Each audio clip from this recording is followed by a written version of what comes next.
अस्सलाम वालेकुम नाज़रीन, मैं हूं ज़मीर हैदर और आप देख रहे हैं प्रोग्राम पब्लिक पल्स। नाज़रीन, आज बिलावल भुट्टो ज़रदारी साहब ने बहुत धुआंधार तकरीर की और मीडिया से टॉक की और उन्होंने बहुत सारी चीज़ें वाज़े कर दी। ख़ासतौर पर जो लोकल बॉडीज़ एक्ट जिस पर बहुत ज़्यादा तनकीद की जा रही है, जो सिंध हुकूमत ने पास किया है, उसके ऊपर बहुत ज़्यादा तनकीद हो रही थी और बिलावल भुट्टो साहब ने कहा कि ये जो लोकल बॉडीज़ एक्ट है सिंध हुकूमत का, सिंध का, ये पूरे मुल्क के जितने भी लोकल बॉडीज़ कानून है, ख़ासतौर पर उन्होंने पंजाब की बात की, KPK की बात की और जो इस्लामाबाद में ऑर्डिनेंस के ज़रिए लोकल बॉडीज़ इंतखाबात कराने का सोचा जा रहा है, उस हवाले से उन्होंने कहा कि ये जो कानून है ये सबसे ज़्यादा मौसर और इसमें फाइनेंशियल डेवोल्यूशन भी सबसे ज़्यादा है। वो जितने भी लोकल बॉडीज़ के जो ऑर्गेनाइजेशंस होंगे वो अपना पैसा खुद जनरेट करेंगे और उनको ज़्यादा पता होगा कि कहाँ पे क्या लगाना है, अपने गली मोहल्ले तक जो है वो खुद जो है मैनेज कर सकेंगे। और उन्होंने कहा कि इससे बेहतर शायद कानून आपको पूरी तरह नहीं मिलेगा, लेकिन फर्क सिर्फ इतना है कि पढ़ने की जरूरत है। बिलावल भुट्टो ज़रदारी साहब ने वाज़े तौर पर कह दिया कि जनाब जो कि ये लोग जो भी ये कह रहा है कि ये काला कानून है, उनका अपना मुंह काला हो जाएगा। और उन्होंने कहा कि जो तनकीद कर रहे हैं हम पे, उनको मालूम है कि आइंदा इंतखाबात में ना पतंग होगी, ये खासतौर पर सिंध के हवाले से बात की उन्होंने कि ना पतंग होगी ना बल्ला होगा, सिर्फ और सिर्फ तीर चलेगा। और फिर उन्होंने कहा कि अब पाकिस्तान पीपल्स पार्टी पूरे पाकिस्तान की बड़ी पार्टी बनने जा रही है। पंजाब के खासतौर पर लाहौर के इंतखाबात के बाद पीपल्स पार्टी को कम से कम इस बात का अंदाजा हो गया है कि अगर उनकी लीडरशिप पंजाब में रहेगी, पंजाब की लीडरशिप पंजाब के वर्कर्स, पंजाब के जियालों से मिलेगी, उनके साथ उठेगी बैठेगी, तो वो पुराना जियाला जो नाराज हुआ था अभी तक या किसी वजह से दूर हो गया था, वो वापस आएगा। और पीपल्स पार्टी इस बात पर बहुत ज्यादा उम्मीद है कि आइंदा इंतखाबात में न सिर्फ लाहौर बल्कि पूरा पंजाब और पाकिस्तान के दीगर हिस्सों में भी पाकिस्तान पीपल्स पार्टी की फतह होगी। बिलावल भुट्टो साहब ने आज जो कि बात की थी, मुराद अली शाह साहब ने, चीफ मिनिस्टर सिंध ने हफ्ते के रोज़ जो कि सिंध पार्लियामेंट में उन्होंने बात की थी, और उस हवाले से उन्होंने कहा कि ये गलत तासुर दिया जा रहा है कि मुराद अली शाह ने ये कहा है कि शायद हमें लिसानियत वाली बात और माइनॉरिटी वाली बात, उन्होंने कहा कि पाकिस्तान पीपल्स पार्टी वाहिद जमात है जो सिर्फ और सिर्फ पाकिस्तान का नारा लगाती है, ना लिसानियत का ना कौमियत का, सिर्फ और सिर्फ पाकिस्तान का नारा लगाती है। और बहुत सारी बातें उन्होंने की। उन्होंने कहा कि जो आज ख़ास तौर पर सेहत कार्ड का जो आज इनॉग्रेट किया प्राइम मिनिस्टर इमरान खान साहब ने पंजाब में, बिलावल भुट्टो ज़रदारी साहब ने कहा कि हमें एक कोई ऐसा अस्पताल दिखा दें पूरे पाकिस्तान में जो सिंध में अब इस वक्त जो काम कर रहे हैं। उन्होंने कहा मुफ्त इलाज का जो तरीका कार सिंध हुकूमत के पास है, वो शायद ये सेहत कार्ड भी वो सहूलत फराहम नहीं कर सकता। उन्होंने कहा तनकीद करने वालों के लिए ये बहुत आसान है, लेकिन अगर समझना है कि सेहत के शोबे में सिंध हुकूमत ने क्या काम किया है तो आकर देखें। और मुफ्त इलाज का अगर किसी को पता लगेगा तो वो सिंध हुकूमत के पास सिंध में आके पता लगेगा कि गरीब का मुफ्त इलाज कैसे होता है। नाज़रीन, फवाद चौधरी साहब ने गुज़िश्ता रोज़ काफ़ी तनकीद की, जहाँ पे दीगर जमातों पर तनकीद की, वहाँ पर पाकिस्तान पीपल्स पार्टी पर भी तनकीद की। और उन्होंने एक दफ़ा फिर कह दिया कि कौन कहता है कि आइंदा के इंतखाबात इलेक्शन जो इलेक्ट्रॉनिक वोटिंग मशीन से नहीं होंगे। उन्होंने कहा कि मैं सिर्फ इतना कहता हूं कि इलेक्शन कमीशन सिर्फ टेंडर करे और EVM मशीनों की लाइन लग जाएगी और वो आसानी आइंदा इंतखाबात जो हैं EVM पर करा सकेंगे, क्योंकि कहा यह जा रहा है कि जो भी लोकल बॉडीज के भी अब इंतखाबात होंगे वो इलेक्ट्रॉनिक वोटिंग मशीन पर ही होंगे। नाज़रीन, बहुत सारे इश्यूज हैं, ख़ास तौर पर पीपल्स पार्टी के वफाक के साथ, जो कि 18th अमेंडमेंट के बाद शायद उनको इतने मसाइल नहीं होने चाहिए थे, लेकिन सिंध हुकूमत के साथ अगर वाकई वफाक ज़्यादती कर रही है तो वो भी हम जानने की कोशिश करेंगे, क्योंकि मुराद अली शाह चीफ मिनिस्टर साहब ने 12 मरतबा कहा है कि हमें जितने पैसे हमारे बनते हैं, हक जो बनता है अगर हमें मिल जाए तो हम वाकई सिंध की शक्ल बदल कर रख दें।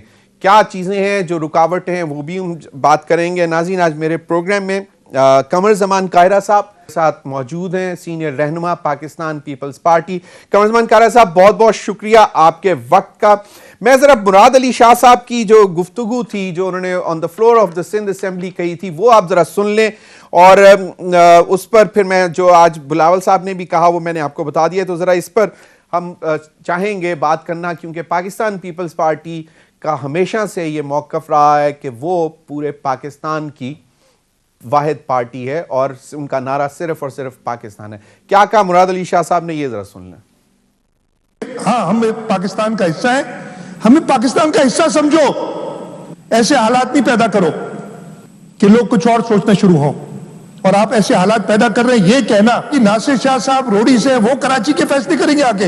नासिर शाह साहब सिंध के हैं, नासिर शाह साहब पाकिस्तान के हैं। और हाँ, इस सिंध के लोग अगर नासिर शाह साहब को पाकिस्तान पीपल्स पार्टी को इलेक्ट करेगी तो सिंध के लोगों के लिए नासिर शाह साहब फैसले करेंगे। तुम लोग माइनॉरिटी में हो, माइनॉरिटी में रहोगे, कभी फैसले नहीं करोगे। कमर उस्मान कायरा साहब, मुराद अली शाह साहब ने पहले तो बातें सारी बहुत ज़बरदस्त की, एंड पे उन्होंने कह दिया कि तुम लोग माइनॉरिटी में हो और माइनॉरिटी कभी फैसले नहीं करेगी।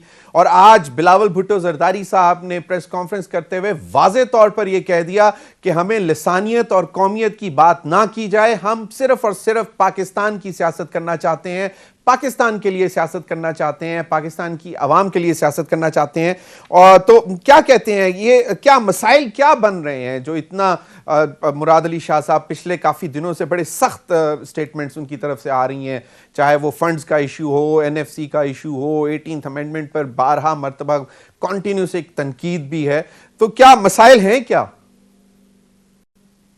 बहुत शुक्रिया ज़मीर। जहां तक ताल्लुक ये जो मौजूदा इस वक्त आर्गूमेंट हुआ है मुराद अली शाह साहब की तरफ से, उस आर्गूमेंट में बड़ा वाज़े है उसमें कौन सी गलती की है उन्होंने कहा है कि आप माइनॉरिटी में हो, हम मेजॉरिटी में हैं, हम फैसले करेंगे। तो बिल्कुल, हुकूमत मेजॉरिटी में है, अपोजिशन माइनॉरिटी में है, न्यूमेरिकल नंबर्स की बात है। कौमी असेंबली में हम माइनॉरिटी में हैं, पीटीआई और उसके इत्तेहादी मेजॉरिटी में है। तो इसमें माइनॉरिटी मेजॉरिटी को उस रंग में ले जाना कि हमने किसी को गाली दे दी है या किसी की कौमियत के ऊपर बात की है या उर्दू स्पीकिंग बात की है, नहीं, ऐसा नहीं है। ये तो एक सियासी तकसीम की बात की है कि हाउस के अंदर डिवाइड ऐसा है कि हम मेजॉरिटी में हैं, आप माइनॉरिटी में हैं। तो इसको इस रंग में ले जाना कि ये लिसानी तौर पे गाली दी है, फलां दिया है, इसका कोई वजूद नहीं है। ये बिल्कुल नामुनासिब बात है। रही बात कि सिंध गवर्नमेंट को क्या एतराजात है, ज्यादा बेहतर होता कि आप इस सिंध की गवर्नमेंट के इश्यूज के ऊपर सिंध के किसी नुमाइंदे को, उनके किसी वजीर को, सईद गनी साहब को या नासिर शाह साहब को ले लेते, तो वो आपको ज्यादा बेहतर बातें बता सकते, क्योंकि उनके पास फर्स्ट हैंड नॉलेज है। मैं सिर्फ इतनी गुजारिश करूंगा कि चीफ मिनिस्टर सिंध ने सिर्फ आज नहीं कहा, एक दफा नहीं कहा, वो बार बार कहते हैं और उन्होंने बार बार इश्यूज रेज किए हैं। कराची के डेवलपमेंट के हवाले से उन्होंने बार बार इश्यूज रेज किए हैं, ईसीसी में या काउंसिल ऑफ कॉमन इंटरेस्ट में या वजीर आजम साहब की मीटिंग्स में। और यहाँ तक है कि वजीर आजम साहब की पूरी टीम जाके कराची पे चढ़ाई करती है, वजीर आजम साहब तशरीफ ले जाते हैं और चीफ मिनिस्टर सिंध को बुलाया नहीं जाता। अगर बुलाया जाता है तो उनको तकरीर नहीं करने दी जाती, जबकि उनके वज़रा बातें कर रहे होते हैं। तो ये जो रवैया है वजीर आजम साहब का और वफाकी हुकूमत का, अथॉरिटेरियन रवैया, ये उनके लिए काबिल कबूल नहीं है। उनका हक बनता है कि फेडरल गवर्नमेंट अपने तौर पे एक गवर्नमेंट है, प्रोविंशियल गवर्नमेंट अपने तौर पे एक गवर्नमेंट है, उनको भी उनका स्टेटस और उनकी हैसियत मिलनी चाहिए। तीसरी गुजारिश, वो हमेशा ये कहते हैं कि आइए देखते हैं वफाकी प्रोजेक्ट्स के अंदर जब से ये गवर्नमेंट आई है सिंध को कितने प्रोजेक्ट दिए हैं और बाकी सूबों को कितने दिए हैं। अगर सिंध का शेयर छोटा रहा है बाकी सूबों की निस्बत, तो ये उनका हक है। अगर एनएफसी में से उनको पैसे मिलने चाहिए थे तो वो पैसे उनको मिलने चाहिए, उनका हक है कि जो कौमी तकसीम का, कौमी वसाइल की तकसीम का जो फार्मूला है, उस फार्मूले के तहत पैसे उनको जाने चाहिए। अगर उनका एतराज गलत है, नामुनासिब है, तो आप उनके साथ बैठ के बात कर लीजिए, वो करने को तैयार है। अब जो एक बहस छेड़ी गई है, और इसी तरह फर्ज करें फेडरल गवर्नमेंट के पास वफाकी मुलाजमीन का बिल्कुल अपना एक हक है, उनको वहां भेजना है, अपने कोटा रखा हुआ है कितने मुलाजिम वहां पे होंगे, सही। लेकिन वो फेडरल गवर्नमेंट की डिस्क्रिशन पे नहीं होंगे, वहां एडमिनिस्ट्रेटिव ऑटोनॉमी है सूबों को, एडमिनिस्ट्रेटिवली कौन किस जगह पे अपॉइंट होगा, किसको किस जगह लगाया जाएगा। और अगर सूबा किसी अफसर की कारकर्दगी से, उसके किसी काम से मुतमैन है और वो फेडरल गवर्नमेंट को कहता है कि इसको अभी रहने दे यहाँ पे, उस अफसर का या तो कोई कैरियर का आगे मसला होना कि उसने जाके किसी कोर्स में जाना है, उसको किसी जगह जाना जरूरी हो गया है, जबकि बहुत सारे ऑफिसर्स वो होते हैं जो 10-10 साल एक सूबे में रह लेते हैं। तो अगर वो कह रहे हैं तो उसके ऊपर फेडरल गवर्नमेंट का ये ओपिनियन कि नहीं जी हमारा ओवर राइडिंग इख्तियार है, तो बिल्कुल नहीं है, ये वो ना मानेंगे ना है। कमर उस्मान इस तरह के बहुत नेक्स्ट इश्यूज हैं। और फिर वजीर आजम साहब ने जमीर हैदर बड़ा सिंपली वजीर आजम ने बहुत सारे इश्यूज के ऊपर उन्होंने जो डेवलपमेंट पैकेज था कराची का, बड़ा कराची का हमेशा जिक्र करते हैं। डेवलपमेंट पैकेज का बहुत सारा जिक्र, एक दफा 600 अरब का पैकेज दिया गया, फिर कोई 1100 कुछ अरब का पैकेज दिया गया, फिर किधर गए हैं वो पैकेज? ये जिस प्रोजेक्ट का अभी इफ्तिताह किया जा रहा है, इस प्रोजेक्ट का मेजर पोर्शन पिछली हुकूमत कर गई थी, मियां नवाज शरीफ साहब की गवर्नमेंट। इस गवर्नमेंट ने आके एक ऑनगोइंग प्रोजेक्ट्स का अगर कुछ हिस्सा आपके दौर में आके मुकम्मल हुआ कि आपने उसको कंप्लीट कर लिया, तो उसका सारा क्रेडिट ले लेना और ना सूबे को साथ लेना, और फिर आपके गवर्नर साहब और आपके वज़रा जो हैं, जो कराची से हैं खास तौर पे, वो ये बढ़ के मार रहे हो कि हम छोड़ेंगे नहीं, हम देखेंगे। अब आखिरी जो इशू आया हुआ है इस वक्त सिंध का, वो ये है कि सिंध की गवर्नमेंट ने एक लोकल गवर्नमेंट का कानून दिया है। उस कानून पे स्पेसिफिक कोई एतराज अगर आपके पास उनकी कोई लिस्ट हो तो मुझे भेजिए, मैं उसके जवाब वहां से लेके आपको देता हूं। एक वेग टर्म में बहुत सारे एतराजात हो रहे हैं कि जी ऑटोनॉमी छीन ली गई, हमारी फाइनेंशियल ऑटोनॉमी छीन ली गई, हमारे ये इख्तियार छीन लिए गए। उन्होंने ये बात कही है कि जी शो ऑफ हैंड से ये कहते थे कि मेयर का इलेक्शन होना चाहिए, उन्होंने बनाया था कि ये सीक्रेट बैलेट से होना चाहिए। भाई बड़ा सिंपल इशू है, आईन पाकिस्तान ये कहता है कि मुल्क के अंदर जो भी इलेक्शन होगा आईन के तहत होगा, वो सीक्रेट बैलेट से होगा, उसमें सीक्रेसी की को मलूज़े खातर रखा जाएगा। अब आपके कहने पे उन्होंने ये भी कर लिया, मैं समझता हूँ ये भी इलीगल, अनकॉन्स्टिट्यूशनल है, क्योंकि अब जो पहले तो लोकल बॉडीज के इलेक्शन जो थे वो आईन के तहत नहीं थे, लेकिन अब लोकल बॉडीज के इलेक्शन आईन के तहत हो रहे हैं, लिहाजा इनकी सीक्रेसी मेंटेन करना ये जरूरी इशू है, लेकिन वो भी उनका मान लिया गया।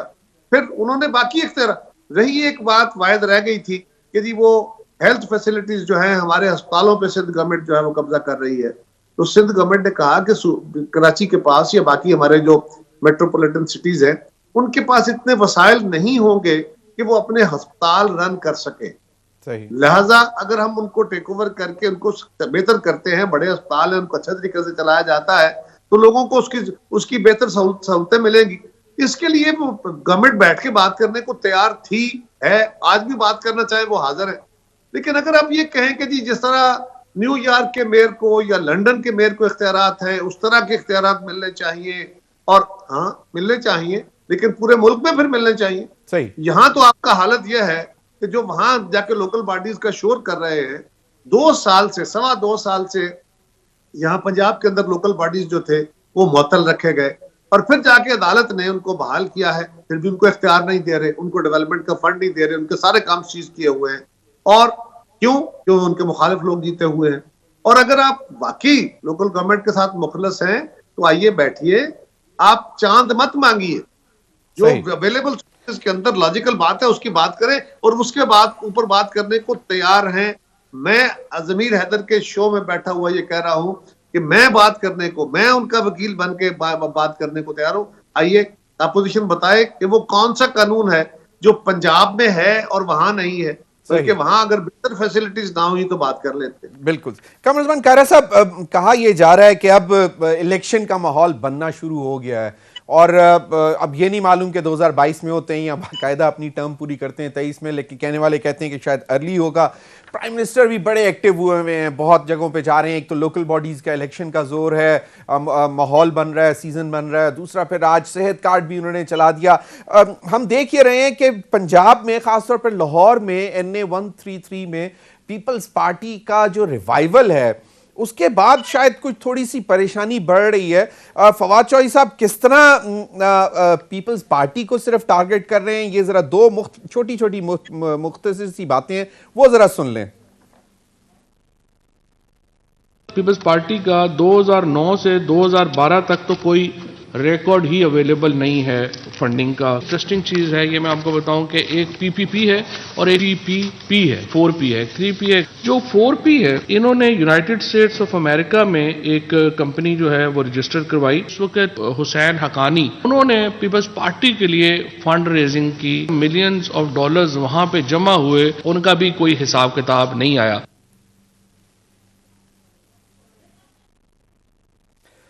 जी कायरा साहब, ये भी सुन लें कि उन्होंने सिंध के चीफ मिनिस्टर साहब के हवाले से क्या बात की और फिर आसिफ जरदारी साहब के हवाले से वो भी जरा सुन लें।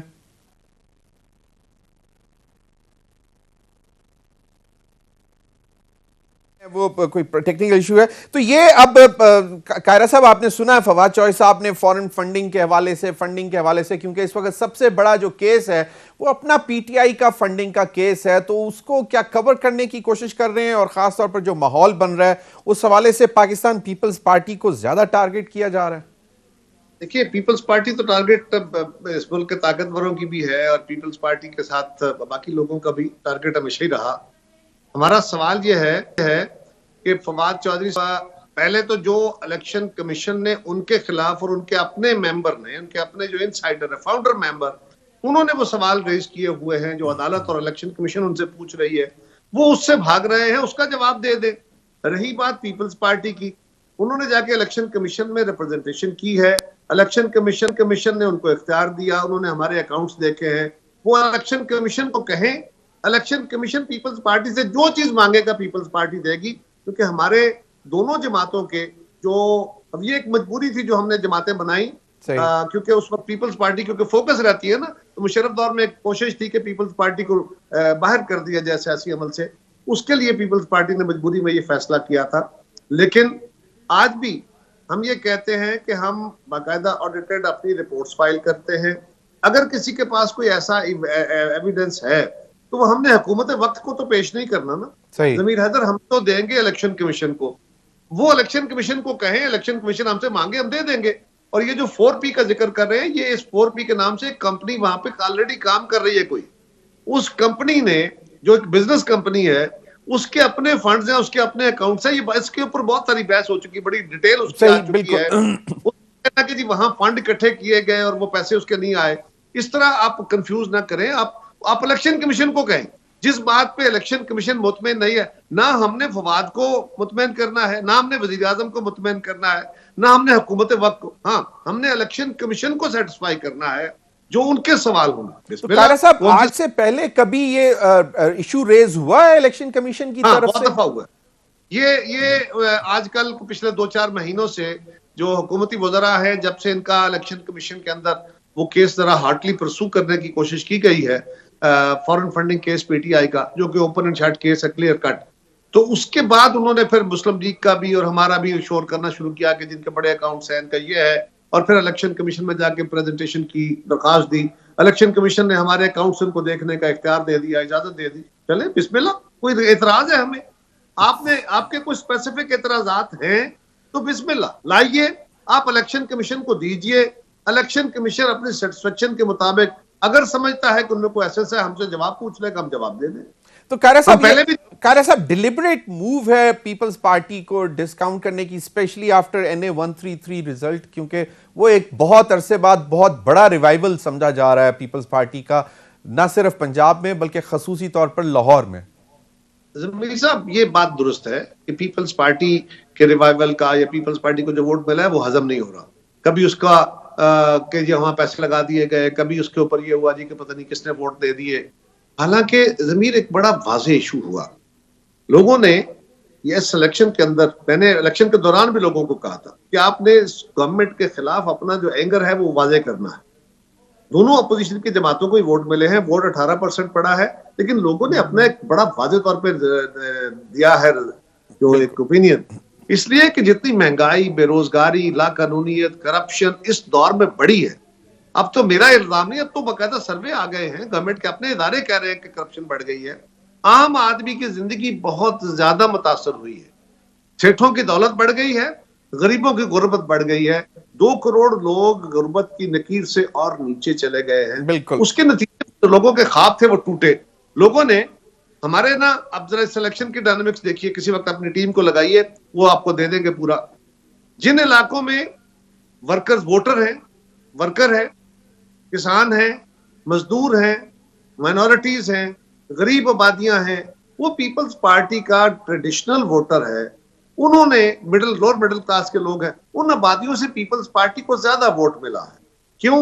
उनकी जिंदगी ज्यादा इफेक्ट हुई है उन लोगों की, वहां से पीपल्स पार्टी जीती है। और जो उमरा के इलाके हैं वहां से मुस्लिम लीग जीती है। बिल्कुल सही। लिहाजा परेशानी पीपल्स पार्टी का ट्रेडिशनल वोट इसका वापस आ रहा है, और वो अगर वापस आके अपनी पार्टी को रिवाइव करते हैं, तगड़ा करते हैं, तो ये हुक्मरान वक्त को भी परेशानी है और हमारे दीगर मुखालफीन को भी। बिल्कुल कमरुज़्ज़मान कायरा साहब, लेकिन इस पर यहाँ पे सवाल ये पैदा है और मैं वो ब्रेक के बाद आपसे पूछना चाहूंगा कि क्या सिर्फ और सिर्फ इस वक्त की जो मुश्किलात पर जो गरीब आवाम बर्दाश्त कर रही है, और ख़ासतौर पे आपने कहा कि आपका वोट बैंक भी उसी इलाके से था जो पहले पीपल्स पार्टी का था लेकिन अब दोबारा वापस आया, वो नाराज़ क्यों था इतने अरसे में? उस पर भी ज़रा थोड़ी सी रोशनी डाल दीजिएगा, फिर आगे भी बात करेंगे कि जो मुख्तलिफ चीज़ें इस वक्त चल रही हैं, ख़ासतौर पर पंजाब में किस तरह Pakistan Peoples Party south Punjab में तो काफ़ी काम किया है, बाकी नॉर्थ पंजाब में और सेंट्रल पंजाब में कैसे अपने आप को रिवाइव करेगी। ब्रेक के बाद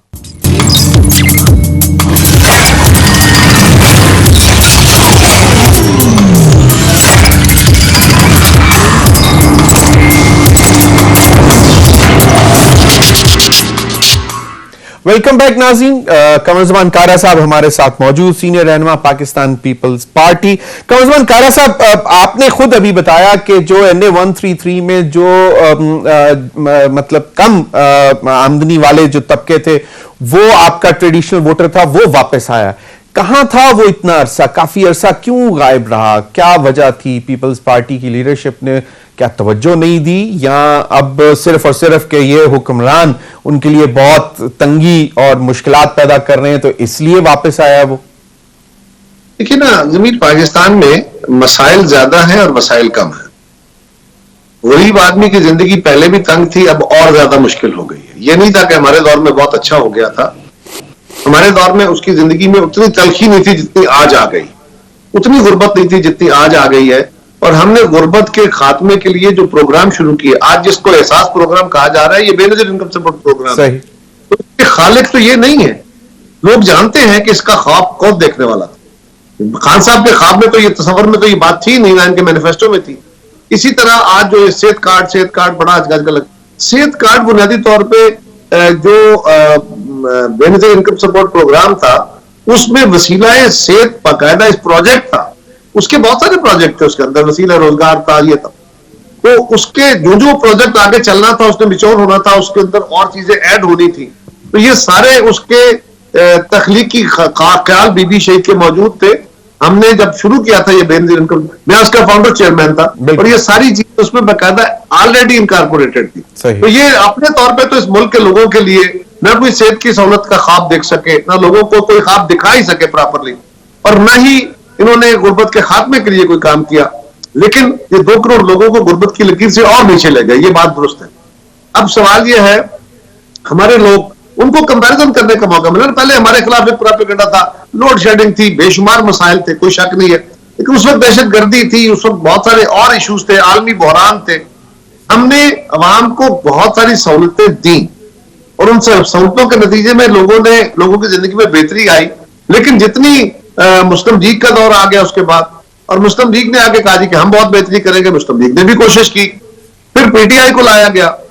तो पीटीआई ने आके बहुत ही सुनहरे ख्वाब दिखा दिए कि हम तो जी बिजली सस्ती कर देंगे, हम तो गैस सस्ती कर देंगे, हम तो तेल सस्ता कर देंगे, हम तो टैक्स खत्म कर देंगे, हमें तो लाइनों में लाके लोग टैक्सेस देंगे, हम तो 200 अरब डॉलर बाहर से ले आएंगे। मेरी वो ख्वाब जो इम्प्रैक्टिकल बातें थी वो की, हम कहते रहे, लेकिन लोगों ने समझा कि शायद ये कर दें, और उसके नतीजे में लोग एक उम्मीद के साथ एक तब्दीली का वोट लेने चले गए, उस तरफ भी गए कि ठीक है जी। और हमारे खिलाफ क्योंकि हमारे लोगों को भी तोड़ा गया, लोगों को यह भी तासर दिया कि जी पीपल्स पार्टी तब खत्म हो गई, पीपल्स पार्टी तब सिंध तक महदूद रह गई।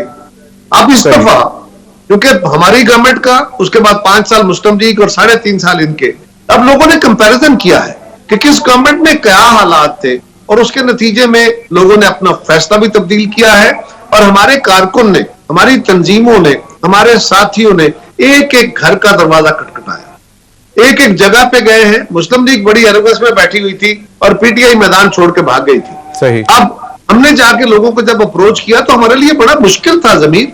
वहां लोकल काउंसिल्स, वहां पे यूनियन काउंसिल्स, वहां पे एमपी एमएनए सारे हमारे मुखालिफ हैं। वहां पे हमारे पिछले 1977 से लेके आज तक पंजाब में हमारी हुकूमत नहीं आई और नीचे हमारा ग्राउंड पे उतना लोगों का, लेकिन रोजगार लोगों को देना, लोगों के काम काज, छोटे मोटे थाने के सही, बहुत मैटर करता है। इसके बावजूद हमारे साथियों ने मेहनत की है। हमारे जो नाराज दोस्त थे उनको राजी किया, जो हमसे मायूस थे उन्होंने कंपैरिजन किया ना। और मैं आपको सच कह रहा हूं, जहां जहां हम गए, मैं खुद गया हूं, जहां जहां मैं या मेरे साथी हमारी तंजीमें गई हैं, हमने जाके लोगों को कहा कि यार देखो तुमने कंपैरिजन कर लिया, अब खुद फैसला करो कि पीपल्स पार्टी अच्छी है, मुस्लिम लीग अच्छी है या पीटीआई अच्छी है, उस पर वोट दो। लोगों ने वापस आके अपना वोट कास्ट किया है और अभी और बेहतर हो सकता है, इंशाल्लाह होगा और ज्यादा मेहनत की जरूरत होगी। ये नुक्ता आगाज होता है कोई।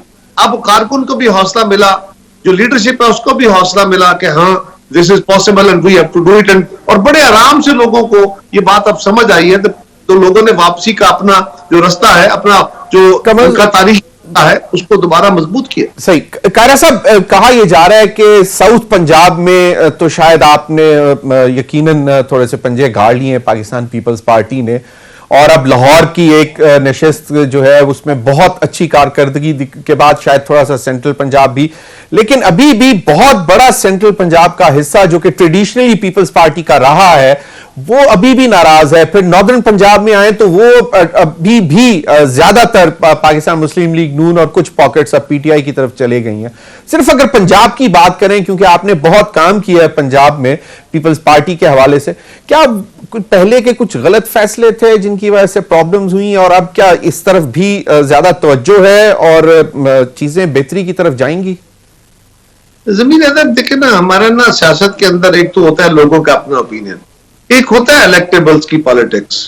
सियासत को बदनाम कर दिया गया, जमहूरी अमल को बर्बाद कर दिया गया, डेमोक्रेसी नहीं चलने दी गई, उसके नतीजे में बिरादरियां, कबीले, इलेक्टेबल्स, पैसे वाले वो बहुत तगड़े हो गए, पैसे की सियासत बहुत तगड़ी हो गई, तो इलेक्टेबल्स मैटर करने लगे। जब हवाओं का रुख तब्दील करना होता था तो ताकतवरों का रूल ये था कि और बहुत सारे एडमिनिस्ट्रेटिव फैसले, प्लस ये कि लोगों को इधर से उड़ा के उधर बिठा दो और पता चले कि अच्छा जी फला जिले से फला फला बंदा ही उठ चला गया, अब तो इनके पास कैंडिडेट ही नहीं होगा। तो ये जो एक तासर होता है, अच्छा जी यहाँ तो अब वोट पड़ना ही नहीं, ज्यादा बेहतर है हम जीतने वाले के पास चले जाए, तो इस तरह का भी एक फिजा बनाने की कोशिश की गई। लेकिन उसको लॉन्गर लास्टिंग नहीं होती, वो लंबी उसकी उम्र नहीं होती, क्योंकि वो झूठ होता है। फ्रेब आप लोगों से कर रहे होते हैं, उनको एक ख्वाब दिखा रहे, लोगों के ख्वाब टूट गए ना। अब लोग लाहौर शहर में अगर पीपल्स पार्टी ये कर सकती है, जिसको मुस्लिम लीग ने अपने बिल्कुल बांदी बना के रखा हुआ था, अब वहां पे बाकी जगहों पे इट्स मच इजी। मैं आपको यकीन से कह सकता हूं, हमारे हलकों के बाकी इलाकों के पूरे पंजाब से हमारे कारकुन बहुत हौसले में आ गए, यार ये तो बड़ा तगड़ा काम हुआ है। इंशाल्लाह हम तो बड़े ऑलरेडी कॉम्पिटिशन में है, यहाँ पे हमारे बहुत सारे इलाके ऐसे हैं। तो पीपल्स पार्टी के कारकुन को, उसकी लीडरशिप को जो हौसला मिला है, हमें क्यों ऐसा हुआ था वो मैंने पहले भी अर्ज किया है। तो इलेक्टेबल भगाए गए ना जाते तो पीपल्स पार्टी के साथ ये सूरत हाल ना होती, जो आखिरी दिनों में, आखिरी वक्त पे, आपको याद है ना, बहुत सारे लोग एक ब्लॉक की सूरत में शिफ्ट किए थे। तो इतनी बड़ी शिफ्टिंग के बाद उसके असरात तो आते हैं। मुझे याद है हमें पंजाब के एमएनएज और एमपीएस बताते थे कि जरदारी साहब ने उनसे वादा किया था जब आपकी हुकूमत थी कि आइंदा की पंजाब भी आपको मैं दूंगा, लेकिन वहां पे अनफॉर्चुनेटली फिर हमने बहुत बुरी हालत देखी। चले अब उम्मीद है कि बेहतरी की तरफ पाकिस्तान पीपल्स पार्टी जो है वो चल पड़ी है। फवाद चौधरी साहब ने कुछ आसिफ अली जरदारी के हवाले से भी बात की और फिर सिंध के चीफ मिनिस्टर के हवाले से भी बात की, ये जरा सुन लें सर।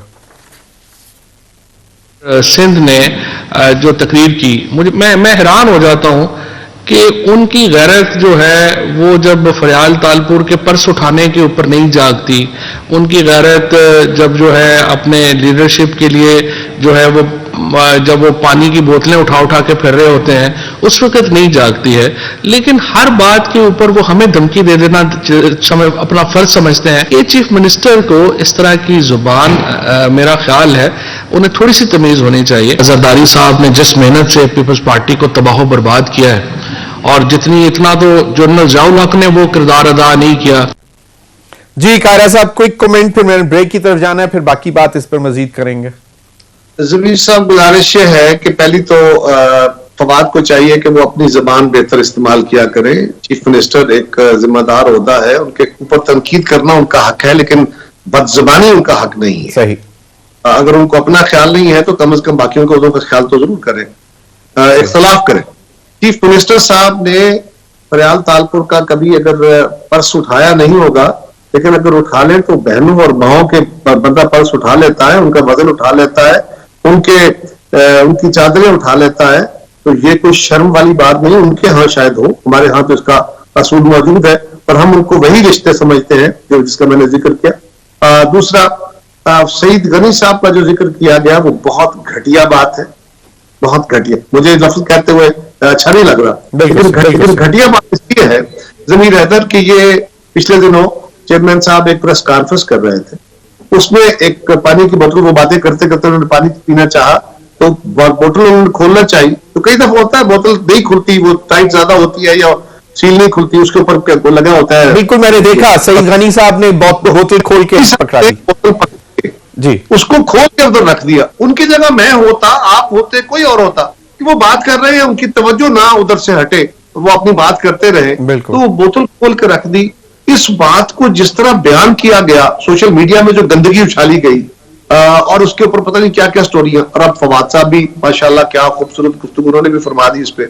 इसको सिवाय इस पे मलामत करने के और अफसोस करने के क्या किया जा सकता है? चले बिल्कुल दूसरे फिर कमेंट पे तो फिर बात करना बिल्कुल मुनासिब नहीं रहता। जो जरदारी साहब के मुतालिक उन्होंने कहा कि पीपल्स पार्टी का अलग से भी ज्यादा नुकसान पहुंचाया, लेकिन बात ये सही है कि पानी पिलाना अगर किसी के सामने भी पड़ा हो, तो गिलास भी पड़ा हो तो उसको उठा के पकड़ाना, उसमें भी सवाब है। इस पर मजीद भी बात करेंगे, थोड़ा सा जायजा लेने की कोशिश करेंगे कि अगर इलेक्ट्रॉनिक वोटिंग मशीन का मामला इसी तरह चलता रहा तो फिर क्या बनेगा, क्या तमाम जमातें इस पर ऑन पेज हो सकेंगी। ब्रेक के बाद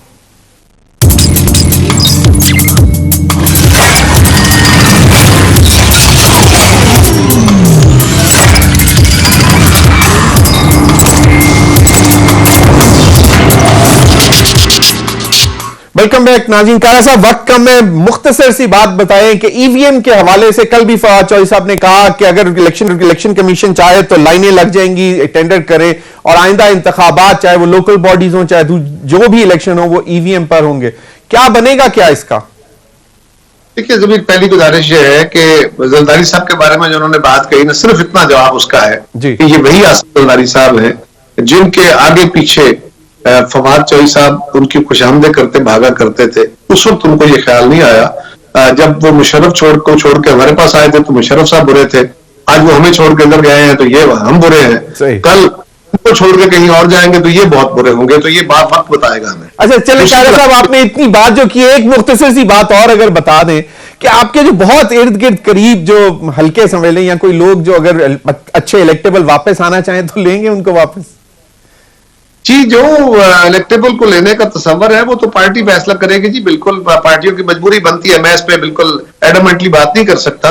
मैं मुझसे पूछा जाए तो जिन लोगों ने हमें आखिरी वक्त में जाके छुरे घोंपे थे उनको नहीं लेना चाहिए, लेकिन फिर मुल्क की सियासत के अंदर मजबूरियां बन जाती है, तो अगर पार्टी का कैसा वक्त है तो वो फैसला लीडरशिप करेगी या सीएसी करेगी। लेकिन जो बात आपने की ना ईवीएम की, पहली बात तो एक लॉजिकल समझने की है कि इलेक्शन कराना एक ऑटोनोमस बॉडी है bye constitution election commission. Election commission को आईन ही ये इख्तियार तफवीज करता है, जिम्मेदारी देता है कि आपने फेयर एंड फ्री इलेक्शन कराना है और उसके लिए तमाम इक़दाम उठाने हैं। इलेक्शन कराना हुकूमत वक्त का काम नहीं है, हुकूमत वक्त की ड्यूटीज में नहीं है। हुकूमत इलेक्शन कमीशन को असिस्ट करेगी, सपोर्ट करेगी, फंड करेगी, उनको जरूरतें पूरी करेगी, लेकिन इलेक्शन के तरीकाकार के ऊपर हुकूमत का इख्तियार नहीं है। ये जो सारा कुछ किया गया है ये अनकॉन्स्टिट्यूशनल है सही। आइन के मुताबिक, और उसके ऊपर बहुत सारी बहस हो गई। ईवीएम, पहली बात तो यह है कि सियासी जमातों का इस पर बहुत एतराज आ चुके खुले खुले। अब सिंपल ये है कि कहते हैं कि जनाब मसला ही कोई नहीं, तो यार ये कह रहे हैं कि हमने मार्च में इलेक्शन कराने हैं लोकल बॉडीज के, सही, पंजाब में, और वो उसमें लिखा गया है कि वो हम ईवीएम से कराएंगे। तो क्या अगले 3 महीने के अंदर प्रोक्योरमेंट हो सकती है? क्या ये काम मुमकिन है? इलेक्शन कमीशन कह रहा है ये नहीं हो सकता। इलेक्शन कमीशन कह रहा है अगले लोकल बॉडीज इलेक्शन में हम सिर्फ इस्लामाबाद की हद तक लोकल बॉडीज में इसको इंट्रोड्यूस कराने की कोशिश करेंगे। उसके तो पैसे अभी तक कमीशन को नहीं दिए गए कि वो मशीनें प्रिक्योर करा सके। उन्होंने कहा भी है वजारत साइंस एंड टेक्नोलॉजी को, जो मेरी इत्तला है, मीडिया में आया है। लेकिन ये जो कह रहे हैं कि जी हमने ये काम करना ही करना है, और ओवरसीज पाकिस्तानीज को वोट, वो उनको ऑलरेडी वोट है, हम वो आपसे आगे बढ़ के कह रहे हैं कि आप उनको सीटें दें, उनको कौमी असेंबली में सूबाई उनकी नुमाइंदगी दें। आप तो सिर्फ वोट की बात कर रहे हैं, लेकिन आप अगर उनसे वोट अगर डायरेक्टली दिलवाना चाहते हैं तो उसका तरीकाकार क्या अभी तक नहीं बना सके। लेकिन ये कह रहे हैं कि लोकल बॉडीज इलेक्शन मसाइल अभी भी बहुत है। माजरत से कमजमन कारा साहब, मेरे प्रोग्राम का वक्त खत्म हो गया। नाज़रीन, अब तक के लिए इतना ही, इजाजत दीजिए, अल्लाह हाफिज।